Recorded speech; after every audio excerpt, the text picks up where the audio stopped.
Before you go to sleep tonight, check your door, not because of what's outside, but because of what might already be inside. It was just another Tuesday. You know the kind. The day drags on, a blur of emails and deadlines, and by the time you get home, all you want is the sweet relief of silence. That was me. I walked into my apartment, dropped my keys in the ceramic bowl by the door, the one I bought at a flea market because it looked cheerful. It's funny, the little things you do to make a place feel like a sanctuary. My routine was a well-worn path. Lock the door, that satisfying thud, then the click of the deadbolt. A second click, always. A little ritual for peace of mind. Then, a quick tour of the apartment. Kitchen window, locked. Living room window, locked. Bathroom window, a tiny slit left open for ventilation, but the latch was secure. I'd done this 1,000 times.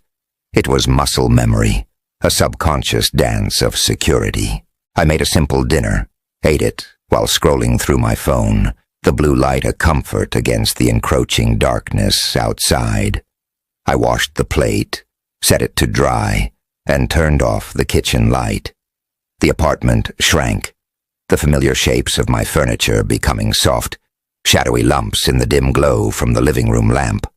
It was time for bed. I plugged my phone in on the nightstand, its screen casting a final, fleeting glow before fading to black. I slipped under the covers, the cool sheets a welcome embrace. The city outside hummed a distant lullaby of sirens and traffic, sounds I'd long since learned to ignore. The silence inside was different. It wasn't empty, it was heavy. It was the kind of quiet that presses in on you, making you aware of your own breathing, the soft thump of your heart. That's when I heard it, a sound so small, so insignificant, I almost dismissed it. A soft click, not from the hallway, not from the apartment above. It was from inside, from the direction of my front door. My heart gave a little stutter step. I lay perfectly still, straining my ears, my body tensing. Nothing. The heavy silence returned, thicker than before. I told myself it was the building settling, the old pipes groaning, my overactive imagination fired up by too much coffee and not enough sleep. It's just the house making noises, I whispered to the dark. It's just your mind playing tricks. But a seed of doubt had been planted. I thought back to locking the door, the thud, the click. Wait, was it 2 clicks? Did I hear the deadbolt turn all the way? I was sure I did. I always did. But what if tonight, distracted by a long day, I hadn't? What if I only turned it part way, and the bolt had just slipped back? The thought was a cold trickle down my spine. I was being ridiculous. I was safe. I was locked in. Then came the second sound. A floorboard creaked. The one right outside my bedroom door. I knew that creak. I stepped on it every morning. It had a specific, complaining groan. This was not the groan of a house settling. This was the sound of weight. Deliberate, slow, human weight. My breath caught in my throat. Every muscle in my body screamed at me to stay frozen. Don't move. Don't breathe. If I can hear it, it can hear me. The silence that followed was an eternity. My own heartbeat was a frantic drum against my ribs, so loud I was terrified it would give me away. Who was in my apartment? How did they get in? The door, the lock, the 2 clicks. My mind raced, replaying my routine, searching for the mistake, the one tiny moment of carelessness that had led to this. I felt a wave of regret so powerful it was nauseating. Why didn't I double-check? Why was I so complacent, so sure of my own safety? I couldn't just lie there. I had to know. Slowly, so slowly, my joints ached with the effort. I reached for my phone.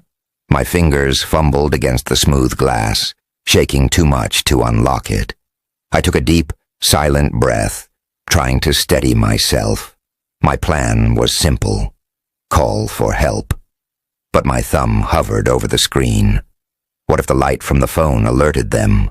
What if they were standing right outside my door, listening, waiting?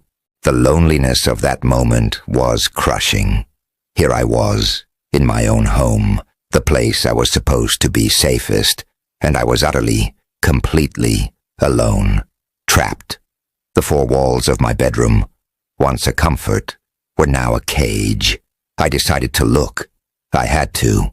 The not knowing was a special kind of torment. Inch by agonizing inch, I pushed the covers back. The whisper of fabric sounded like a scream in the oppressive quiet.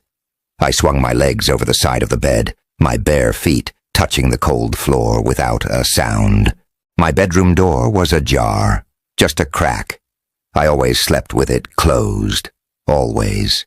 Through that crack, I could see a sliver of the hallway. It was dark, but not completely.